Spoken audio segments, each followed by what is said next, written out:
ഇടതുപക്ഷത്തിന് വളക്കൂറുള്ള മണ്ണാണെന്ന് പറയുമ്പോഴും ഈ പറഞ്ഞ മണ്ഡലങ്ങളിൽ പലതവണ കോൺഗ്രസ് സ്ഥാനാർത്ഥികൾ ജയിച്ചിട്ടുള്ളതാണ്. ചെന്നിത്തലയെ തോൽപ്പിക്കുക എളുപ്പമല്ല, കാരണം പുള്ളി അത്രയും ജനകീയനാണ്. മാത്രമല്ല ജയിച്ചാൽ ഒരുപക്ഷെ മുഖ്യമന്ത്രിയാകാൻ വരെ സാധ്യതയുള്ള ആളാണ്. വോട്ടർമാരെ അത് പരിഗണിക്കുള്ളൂ. അപ്പോൾ അങ്ങനെ ഒരു സാധ്യതയാണ് അവിടെ നിലനിൽക്കുന്നത്. എന്ന് വെച്ചാൽ ജിസ്മോൻ അങ്ങനെ പോരാടാതെ കീഴടങ്ങുന്ന ഒരാളല്ല എന്നുള്ളത് ഇതിനോട് ചേർത്ത് വെച്ച് വായിക്കേണ്ടതാണ്. 63 കൊല്ലത്തെ പാർട്ടി ബന്ധം ഉപേക്ഷിച്ച് സ്വതന്ത്ര സ്ഥാനാർത്ഥിയായിട്ട് മത്സരിക്കുക എന്ന് പറഞ്ഞാൽ അത് എം വി രാഘവനെ പുറത്താക്കിയ പോലെയോ അല്ലെങ്കിൽ ഗൗരിയമ്മയെ പുറത്താക്കിയ പോലെയോ ഒരു സംഭവമല്ല. അതിനേക്കാളും ഗുരുതരമായ ഒരു പ്രതിസന്ധിയാണ് സത്യത്തിൽ ഉണ്ടാക്കിയിട്ടുള്ളത്. പ്രത്യേകിച്ച് ആലപ്പുഴ ജില്ലയിൽ മറ്റ് പല നേതാക്കളെയും പോലെയല്ല, ഒരു കാര്യഗൗരവമുള്ള വനിതയാണ് അവർ.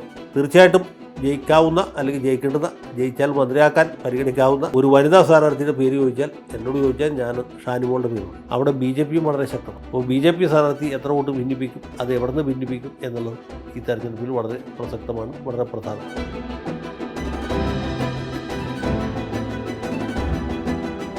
ഇനി ആലപ്പുഴ ജില്ലയിലെ ജയാപജയ സാധ്യതകൾ നോക്കാം.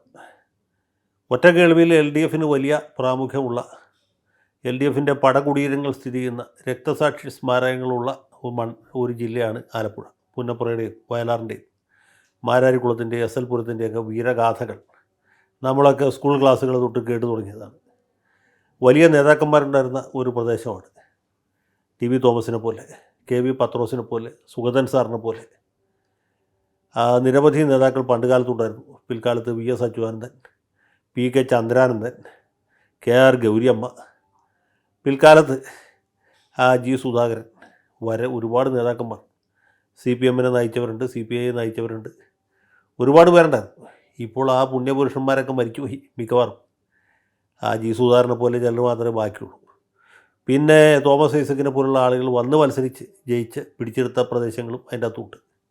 മാരാരിക്കുളം പോലെ പാർട്ടിയുടെ ഉരുക്കുകോട്ടകളുണ്ടായിരുന്നു. അങ്ങനെ ഒരുപാട് വീരസ്മരണകൾ അയവിറക്കുന്ന പ്രദേശമാണ് ആലപ്പുഴ. ഇടതുപക്ഷത്തിന് വളക്കൂറുള്ള മണ്ണാണെന്ന് പറയുമ്പോഴും ഈ പറഞ്ഞ മണ്ഡലങ്ങളിൽ പലതും, ചേർത്തലയായാലും ആലപ്പുഴയായാലും അമ്പലപ്പുഴയായാലും കായംകുളം ആയാലും ഒക്കെ പലതവണ കോൺഗ്രസ് സ്ഥാനാർത്ഥികൾ ജയിച്ചിട്ടുള്ളതാണ്. ഹരിപ്പാട് പോലെ ഇടതുപക്ഷത്തിന് വലിയ പ്രാമുഖ്യമുള്ള ഒരു മണ്ഡലത്തിൽ കഴിഞ്ഞ നിരവധി തെരഞ്ഞെടുപ്പുകളായിട്ട് ജയിച്ചുകൊണ്ടിരിക്കുന്നത് കോൺഗ്രസ് സ്ഥാനാർത്ഥിയാണ് എന്നുള്ള കാര്യം വളരെ ചിന്തനീയമായിട്ടുള്ള കാര്യമാണ്. അപ്പോൾ ഇനി നമ്മൾക്ക് ഈ മണ്ഡലങ്ങളിലേക്ക് പോകാം. മണ്ഡലങ്ങളെപ്പറ്റി പറയുമ്പോൾ നിലവിൽ കോൺഗ്രസിൻ്റെ കയ്യിലുള്ള ഒരേ ഒരു മണ്ഡലം, UDFിൻ്റെ കയ്യിലുള്ള ഒരേ ഒരു മണ്ഡലം എന്ന് പറയുന്നത് ഹരിപ്പാടാണ്. ഹരിപ്പാട് ഇടതുപക്ഷത്തിന് വലിയ വേരുറപ്പുള്ള മണ്ഡലമാണ്. അവിടെ നേരത്തെ CBC പാർട്ടി ജയിച്ചിരുന്നതാണ്. പിന്നീട് താമരാക്ഷൻ ജയിച്ചിട്ടുണ്ട്, പിന്നീട് ദേവകുമാർ ജയിച്ചിട്ടുണ്ട്. ഇതൊക്കെ ശരിയാണെങ്കിലും ഹരിപ്പാട്ട് ഇപ്പോൾ സ്ഥിരമായി ജയിക്കുന്നതും നമ്മുടെ പ്രിയപ്പെട്ട മുൻ ആഭ്യന്തരമന്ത്രി, മുൻ പ്രതിപക്ഷ നേതാവുമായിട്ടുള്ള രമേശ് ചെന്നിത്തലയാണ്.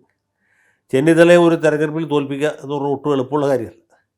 ആ സീറ്റ് CPIക്കാണ് അനുവദിച്ചു കൊടുത്തിട്ടുള്ളത്. അവിടെ CPM ആണ് മത്സരിച്ചെങ്കിൽ കുറേ കൂടി ജയസാധ്യത ഉണ്ടാവുമായിരുന്നു. CPIക്കാരനായ ഒരു സ്ഥാനാർത്ഥി മത്സരിക്കുമ്പോൾ CPMകാർ അത്ര തന്നെ താല്പര്യം പ്രകടിപ്പിക്കുകയില്ല എന്ന് മാത്രമല്ല, മണ്ഡലത്തിലുള്ള പ്രധാനപ്പെട്ട പ്രവർത്തകർ പലരും അടുത്ത മണ്ഡലങ്ങളിലേക്ക് പ്രവർത്തനത്തിന് പോകും. ഇങ്ങനെയൊക്കെ ചില അതിക്രമങ്ങൾ കൂടി അതിൻ്റെ അകത്ത് ഉണ്ടാവാറുണ്ട്. ഇത്തവണത്തെ സ്ഥാനാർത്ഥി എന്ന് പറയുന്നത് TT ജിസ്മോനാണ്. ജിസ്മോൻ ചേർത്തല സ്വദേശിയാണ്. AISFലും AIYFലും ഒക്കെ ഗംഭീരമായിട്ട് പ്രവർത്തിച്ച് സംസ്ഥാന തലത്തിൽ ഭാരവാഹിയായിരുന്നിട്ടുള്ള ആളാണ്. അദ്ദേഹമാണ് ഇത്തവണ ഈ ഹരിപ്പാട്ട് ഗോലിയാത്തിനോട് അംഗം കുറിക്കാൻ പോയിട്ടുള്ള ദാവീദ്. അപ്പോൾ ദാവീദും ഗോലിയാത്തും തമ്മിലുള്ള ഏറ്റുമുട്ടലിൽ ആര് ജയിക്കും എന്നുള്ളത് ചർച്ച ചെയ്യപ്പെടേണ്ടുന്ന ഒരു കാര്യമാണ്. പക്ഷേ സാധാരണഗതിയിൽ ചെന്നിത്തലയെ തോൽപ്പിക്കുക എളുപ്പമല്ല, കാരണം പുള്ളി അത്രയും ജനകീയനാണ്. മാത്രമല്ല ജയിച്ചാൽ ഒരുപക്ഷെ മുഖ്യമന്ത്രിയാകാൻ വരെ സാധ്യതയുള്ള ആളാണ്. വോട്ടർമാരെ അത് പരിഗണിക്കുള്ളൂ. അപ്പോൾ അങ്ങനെ ഒരു സാധ്യതയാണ് അവിടെ നിലനിൽക്കുന്നത്. എന്ന് വെച്ചാൽ ജിസ്മോൻ അങ്ങനെ പോരാടാതെ കീഴടങ്ങുന്ന ഒരാളല്ല എന്നുള്ളത് ഇതിനോട് ചേർത്ത് വെച്ച് വായിക്കേണ്ടതാണ്. മറ്റ് മണ്ഡലങ്ങളെ സംബന്ധിച്ചോളം പറഞ്ഞാൽ ആലപ്പുഴ ജില്ലയുടെ തെക്കൻ ഭാഗങ്ങൾ, പ്രത്യേകിച്ച് കായംകുളം സീറ്റ്, കായംകുളത്തും ഈ പറഞ്ഞ പോലെ പണ്ട് തച്ചടി പുറവാരന്, അതിന് മുമ്പ് തുണ്ടത്തിൽ കുഞ്ഞികൃഷ്ണപിള്ളയുടെ, വളരെ പണ്ട് AP ഉദയഭാനുവിൻ്റെയൊക്കെ തട്ടകമായിരുന്നു. കോൺഗ്രസ്സിന് വലിയ വേരുപിടിപ്പുള്ള ഒരു മണ്ഡലമാണ്. തലയെടുപ്പുള്ള നേതാക്കന്മാരുണ്ടായിരുന്നു. പിന്നീട് ഒരിക്കൽ നമ്മുടെ MM ഹാസൻ അവിടെ ദേശാടന കിളിയായിട്ട് വന്ന് മത്സരിക്കുകയും ജയിക്കുകയും ചെയ്തിട്ടുണ്ട്. പക്ഷേ സമീപകാലത്തൊന്നും കോൺഗ്രസ് സ്ഥാനാർത്ഥികൾ ജയിച്ചിട്ടില്ല, UDF സ്ഥാനാർത്ഥികൾ ജയിച്ചിട്ടില്ല. അവിടെ CPM സ്ഥാനാർത്ഥികൾ ജയിച്ചുകൊണ്ടേയിരിക്കുകയാണ്. നേരത്തെ G സുധാകരൻ ജയിച്ചിട്ടുണ്ട്, പിന്നീട് സദാശിവൻ 2 തവണ ജയിച്ചു. ഇപ്പോൾ കഴിഞ്ഞ 2 തവണയായിട്ട് പ്രതിഭ ഹരിയാണ് മത്സരിച്ച് ജയിച്ചിട്ടുള്ളത്. ഇപ്പോൾ ഒരു പേരിൽ നിന്ന് ഈ ഹരി എടുത്തു കളഞ്ഞ് പ്രതിഭ എന്ന പേരിലാണ്. പ്രതിഭ തന്നെ 3ാമതും കായംകുളത്ത് മത്സരിക്കും എന്നാണ് നമ്മൾ അറിയുന്നത്. കോൺഗ്രസ് സ്ഥാനാർത്ഥി ആരാണെന്ന് അറിവായിട്ടില്ല. കോൺഗ്രസ്സിന് സ്ഥാനമോഹികളായ ഒരുപാട് ആളുകളുണ്ട്. അതിലാരായിരിക്കും മത്സരിക്കുക, ആർക്കായിരിക്കും സീറ്റ് കിട്ടുക എന്ന് പറയാനായിട്ടില്ല. ആരായിരുന്നാലും അത്ര എളുപ്പമല്ല ജയിക്കാൻ എന്ന കാര്യം ഉറപ്പാണ്. അതേസമയത്ത് തന്നെ CPM-ൽ വലിയ വടംവലി ഉള്ള ഒരു മണ്ഡലം കൂടിയാണ്. അവിടെ KH ബാബുജാൻ്റെ പേര് നേരത്തെ കേട്ടിരുന്നു. വേറെയും പല ഭൈമി കാമുകന്മാരുമുണ്ട്. സമീപകാലത്ത് ജനതാദളിൽ നിന്ന് മാർക്സിസ്റ്റ് പാർട്ടിയിലേക്ക് വന്ന നമ്മുടെ PK കുഞ്ഞുസാഹിബിൻ്റെ മകൻ്റെ മകൻ അടക്കമുള്ള ആളുകളുണ്ട്. ഇതിലാരായിരിക്കും അവരാരെങ്കിലും ഇനി വല്ല വേലവെപ്പ് നടത്തും എന്നറിയില്ല. കഴിഞ്ഞ തവണ കോൺഗ്രസ് സ്ഥാനാർത്ഥിയായിട്ട് മത്സരിച്ചത് നമ്മുടെ ഹരിത ബാബുവൻ. അവർക്ക് ഇത്തവണ സീറ്റ് കിട്ടും എന്നും അറിയില്ല. ഏതായാലും ഈ ചിത്രത്തിൽ LDF-നാണ് പ്രാമുഖ്യം. പക്ഷേ സമീപകാലത്ത് BJP അവിടെ വളരെ ശക്തി പ്രാപിച്ചിട്ടുണ്ട്. ഈ CPM-ൻ്റെ റാങ്ക് ആൻഡ് ഫയലിൽ പോപ്പുലർ ഫ്രണ്ടുകാർ കടന്നു കയറി എന്ന് പറഞ്ഞ് പാർട്ടിക്കാരായിരുന്ന കുറേ അധികം ആളുകൾ സമീപകാലത്ത് BJP-യിൽ ചേക്കേറിയുണ്ട്. അപ്പോൾ അങ്ങനെ ഒരു അപകട സാധ്യത കൂടി അവിടെ ഉണ്ടായിട്ടുണ്ട്. ഹരിപ്പാട് മണ്ഡലത്തിലും ഈ പ്രവണതയുണ്ട്. അമ്പലപ്പുഴയിലും ഇത് തന്നെ ഉണ്ട്. ഇനി നമ്മൾ അമ്പലപ്പുഴയിലേക്ക് വന്നാൽ, അമ്പലപ്പുഴ മണ്ഡലത്തെ സംബന്ധിച്ചിടത്തോളം പറഞ്ഞാൽ അതും ഈ പറഞ്ഞ കോൺഗ്രസ്സിന് പ്രാമുഖ്യമുള്ളൊരു മണ്ഡലമാണ്. UDF-ന് മേൽക്കോയ്മയുള്ള മണ്ഡലമാണ്. പക്ഷേ അവിടെ ശ്രീ G. സുധാകരൻ 3 തവണ അടുപ്പിച്ച് ജയിച്ചു. അങ്ങനെ അതൊരു വലിയ മാർക്സിസ്റ്റ് മണ്ഡലമായിട്ട് മാറി. കഴിഞ്ഞ തവണ H. സലാമാണ് മത്സരിച്ച് ജയിച്ചത്. സലാം തന്നെയാണ് ഇത്തവണയും സ്ഥാനാർത്ഥി എന്നുള്ളതിന് ഉറപ്പാണ്. UDF-ൻ്റെ പിന്തുണയോടുകൂടി സർവതന്ത്ര സ്വതന്ത്രനായിട്ട് G. സുധാകരൻ രംഗത്തിറങ്ങുന്നു. സുധാകരൻ രംഗത്തിറങ്ങുന്നത് തീർച്ചയായിട്ടും CPM-നെ സംബന്ധിച്ചിടത്തോളം വലിയ ഒരു ക്ഷതമാണ്. അമ്പലപ്പുഴയിൽ മാത്രമല്ല, സംസ്ഥാനത്തെമ്പാടും അത്രയധികം പ്രതിച്ഛായ ഉള്ള ആളാണ്. യാതൊരു അഴിമതിയില്ലാത്ത വളരെ കാര്യക്ഷമത തെളിയിച്ച ഒരു മനുഷ്യൻ. CPM-കാരുടെ അവഗണനയിലും അതിനേക്കാൾ കൂടുതൽ അവഹേളനത്തിലും ദുഃഖിതനായി വ്രണിത ഹൃദയനായി പാർട്ടി അംഗത്വം ഉപേക്ഷിച്ച് 63 കൊല്ലത്തെ പാർട്ടി ബന്ധം ഉപേക്ഷിച്ച് സ്വതന്ത്ര സ്ഥാനാർത്ഥിയായിട്ട് മത്സരിക്കുക എന്ന് പറഞ്ഞാൽ അത് MV രാഘവനെ പുറത്താക്കിയ പോലെയോ അല്ലെങ്കിൽ ഗൗരിയമ്മയെ പുറത്താക്കിയ പോലെയോ ഒരു സംഭവമല്ല. അതിനേക്കാളും ഗുരുതരമായ ഒരു പ്രതിസന്ധിയാണ് സത്യത്തിൽ ഉണ്ടാക്കിയിട്ടുള്ളത്, പ്രത്യേകിച്ച് ആലപ്പുഴ ജില്ലയിൽ. ഇതിൻ്റെ പ്രത്യാഘാതം അടുത്ത മണ്ഡലങ്ങളിലേക്ക് വ്യാപിക്കും എന്നുള്ള കാര്യം ഉറപ്പാണ്. അപ്പോൾ അങ്ങനെ ഒരു സാഹചര്യത്തിൽ സലാം ഒരുപാട് വെള്ളം കുടിക്കേണ്ടി വരും. അല്ലെങ്കിൽ തന്നെ കുംഭമാസമാണ്, മീനമാസമാകും പോകുന്നു. വെള്ളം ധാരാളം കുടിക്കേണ്ടി വരും. പക്ഷേ ഇത്തവണ കുറച്ചധികം വെള്ളം കുടിക്കേണ്ടി വരും. അടുത്ത മണ്ഡലം എന്ന് പറഞ്ഞാൽ ആലപ്പുഴയാണ്. ആലപ്പുഴയിൽ UDF-നല്ല LDF-നാണ് പ്രാമുഖ്യം. ആലപ്പുഴയിൽ കോൺഗ്രസ് സ്ഥാനാർത്ഥി ആരായിരിക്കും എന്നും വ്യക്തമായിട്ടില്ല. ഏതായാലും അതിരൂപതയുടെ കൈവപ്പുള്ള ഒരു സ്ഥാനാർത്ഥിയായിരിക്കും അവിടെ കോൺഗ്രസ് സ്ഥാനാർത്ഥിയായിട്ട് വരിക. മാർക്സിസ്റ്റ് സ്ഥാനാർത്ഥി നമ്മുടെ ചിത്തരഞ്ജനാണ്. ചിത്തരഞ്ജൻ നല്ല ജനസ്വാധീനമുള്ള ആളാണ്. അദ്ദേഹം വലിയ പാർലമെൻറ്ററിയനൊന്നും അല്ലെങ്കിലും നേരത്തെ മുനിസിപ്പൽ ചെയർമാനായിട്ട് പ്രവർത്തിച്ച ഒരു അനുഭവ പരിചയമുണ്ട്. ആലപ്പുഴയിൽ എല്ലാവർക്കും സുപരിചിതനാണ്. വിളിപ്പുറത്തുള്ള ഒരു MLA ആണ്. കഴിഞ്ഞ തവണ ചെറിയ ഭൂരിപക്ഷം കിട്ടിയുള്ളൂ. ഇത്തവണ അദ്ദേഹം വലിയ ഭൂരിപക്ഷത്തോട് ജയിക്കാനുള്ള സാധ്യത എന്ന് ഞാൻ വിചാരിക്കുന്നു. കാരണം അദ്ദേഹം ആ രീതിയിൽ വർക്ക് ചെയ്തിട്ടുണ്ട്. തൊട്ടടുത്ത മണ്ഡലം ചേർത്തലയാണ്. ചേർത്തലയെ സംബന്ധിച്ചോളം പറഞ്ഞാൽ അതും ഈ പറഞ്ഞ പോലെ ഇടതുപക്ഷത്തിന് വലിയ പ്രാമുഖ്യമുള്ള പ്രദേശമാണ്. AK ആൻ്റണി മത്സരിക്കുമ്പോൾ അദ്ദേഹം ജയിക്കാറുണ്ട്. പക്ഷേ AK ആൻ്റണി അല്ലാതെ ഒരു കോൺഗ്രസ്സുകാരൻ ചേർത്തലയിൽ നിന്ന് അടുത്ത കാലത്തൊന്നും ജയിച്ചിട്ടില്ല. ഇനി ജയിക്കാനും ബുദ്ധിമുട്ടാണ്. കാരണം കമ്മ്യൂണിസ്റ്റ് പാർട്ടിക്ക് അത്രയും പ്രാമുഖ്യമുള്ള സ്ഥലമാണ്, മാർക്സിസ്റ്റ് പാർട്ടിക്ക് പ്രാമുഖ്യമുള്ള സ്ഥലമാണ്. അവിടെ വീണ്ടും മത്സരിക്കുന്നത് മന്ത്രി P. പ്രസാദാണ്. പ്രസാദ് അങ്ങനെ പണമുണ്ടാക്കിയിട്ടൊരു സഖാവല്ല, നിസ്വനാണ്. അതുകൊണ്ട് തന്നെ പഴയ തലമുറയിൽപ്പെട്ട കമ്മ്യൂണിസ്റ്റുകാർക്ക് പ്രിയങ്കരനായിട്ടൊരു വ്യക്തിയാണ്. 5 കൊല്ലം മന്ത്രിയായിരുന്നെങ്കിലും അവിഹിത സമ്പാദ്യമൊന്നും ഉണ്ടാക്കാത്ത ആളാണ്. ആ നിലയ്ക്കും അദ്ദേഹത്തിൻ്റെ ഒരു മതിപ്പുണ്ട്. ജനങ്ങളുടെ ഇടയിൽ അദ്ദേഹത്തോടൊരു സ്നേഹമുണ്ട്, പരിഗണനയുണ്ട്. അദ്ദേഹത്തിനും നല്ല ജയസാധ്യതയുണ്ട്. പിന്നെ കോൺഗ്രസ് സ്ഥാനാർത്ഥി ആരാണ് എന്നുള്ളത് വളരെ പ്രധാനമാണ്. കോൺഗ്രസ് വളരെ ശക്തനായ ഒരു സ്ഥാനാർത്ഥിയെ നിർത്താത്ത പക്ഷം, അല്ലെങ്കിൽ വലിയ തോതിൽ വോട്ട് BJP പിടിക്കാത്തിടത്തോളം കാലം പ്രസാദിന് തന്നെയാണ് ജയസാധ്യത എന്ന് നമുക്ക് കണക്കാക്കാവുന്നതാണ്. പിന്നെ UDF തരംഗത്തിൻ്റെ ഒരു പ്രാതികൂല്യം പ്രസാദിനുമുണ്ട്. ആ പ്രാതികൂല്യം കോൺഗ്രസ് സ്ഥാനാർത്ഥിക്ക് അനുകൂല്യമായിട്ട് മാറാൻ സാധ്യതയുണ്ട്. പിന്നെ പരമ്പരാഗത ഇടതുപക്ഷ വോട്ടുകളിൽ നിന്ന് BJP എത്ര ഭിന്നിപ്പിക്കും എന്നുള്ള വിഷയവും നമ്മുടെ മുമ്പിലുണ്ട്. കഴിഞ്ഞ തെരഞ്ഞെടുപ്പിൽ കറതീർന്ന ഒരു മാർക്സിസ്റ്റുകാരനാണ് അവസാന ഘട്ടത്തിൽ BDJS ആയിട്ട് അവതരിച്ച് എതിർ സ്ഥാനാർത്ഥിയായിട്ട് വന്ന് പ്രസാദിൻ്റെ ഭൂരിപക്ഷം നന്നായി കുറച്ചത്.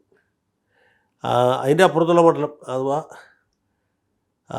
ആലപ്പുഴ ജില്ലയുടെ വടക്കേ അറ്റത്തുള്ള മണ്ഡലം എന്ന് പറഞ്ഞാൽ അരൂരാണ്. അരൂർ ശ്രീമതി ഗൗരിയമ്മ പലതവണ ജയിച്ച സീറ്റാണ്. ഗൗരിയമ്മ CPM വരുന്നപ്പോഴും ജയിച്ചു, ആ ഗൗരിയമ്മ JSS ആയപ്പോഴും ജയിച്ചു. പിന്നീട് AM ആരിഫ് വന്നിട്ടാണ് അവിടെ ഒരു അട്ടിമറി നടത്തിയത്. ആരിഫ് 3 തവണ ജയിച്ചു. പിന്നീട് ഉപതെരഞ്ഞെടുപ്പിലാണ് ഷാനിമോൾ ഉസ്മാൻ കോൺഗ്രസിന് വേണ്ടി എത്രയോ കൊല്ലത്തിന് ശേഷം ആ സീറ്റ് തിരിച്ചു പിടിച്ചത്. അത് കഴിഞ്ഞ് പൊതുതെരഞ്ഞെടുപ്പിൽ ഷാനിമോൾ തോറ്റുപോയി. ഗായിക ഡെലീമയാണ് അവിടുന്ന് ജയിച്ചത്. ഇത്തവണ ഡെലീമ മത്സരിക്കുമോ വേറെ ആരെങ്കിലും മത്സരിക്കുമോ എന്നുള്ള കാര്യം വ്യക്തമായിട്ടില്ല.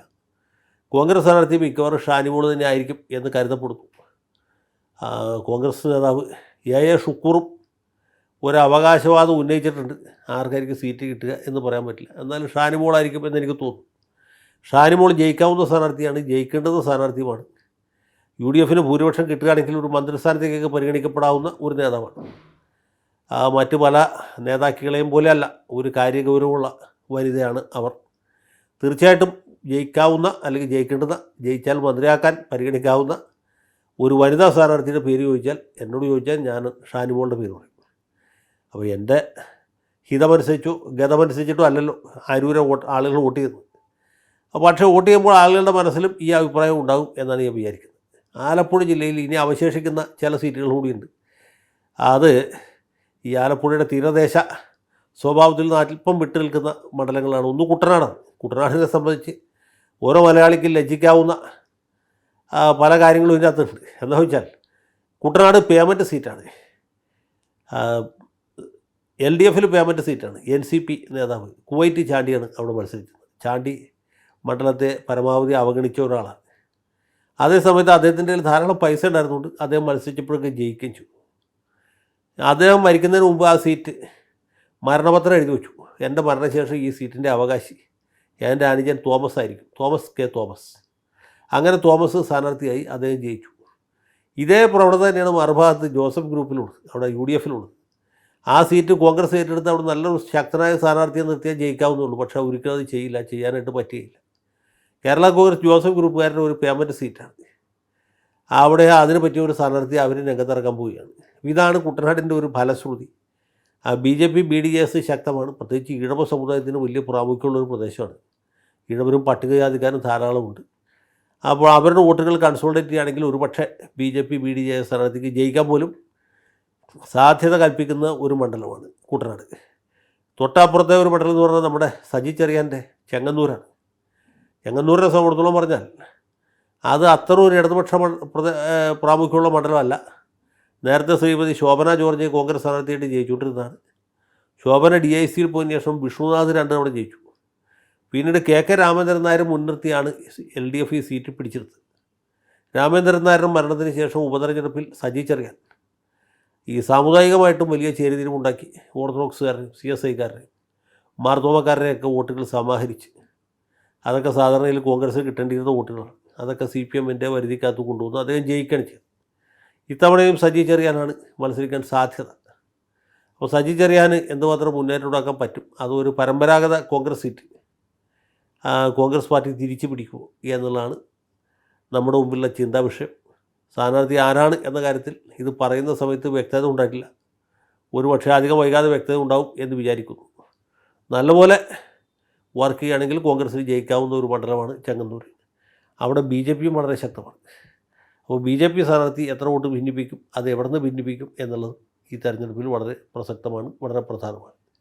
അവശേഷിക്കുന്ന ഒരേ ഒരു മണ്ഡലം എന്ന് പറഞ്ഞാൽ മാവേലിക്കരയാണ്. മാവേലിക്കരയും മാർക്സിസ്റ്റ് മണ്ഡലമാണ്, പണ്ടുപോലെ മാർക്സിസ്റ്റ് മണ്ഡലമാണ്. ഇടക്കാലത്ത് അവിടെ നിന്ന് M മുരളി ജയിച്ചിട്ടുണ്ടെന്ന് ഒഴിച്ചാൽ പൊതുവേ മാർക്സിസ്റ്റ് പാർട്ടിക്ക് പ്രാമുഖ്യമുള്ള ഒരു മണ്ഡലമാണ്. ഇപ്പോൾ അത് പട്ടികജാതി സംവരണ മണ്ഡലവുമാണ്. അപ്പോൾ സ്വാഭാവികമായിട്ടും അവിടെ CPM സ്ഥാനാർത്ഥിയെ ജയിക്കാനുള്ള സാധ്യത.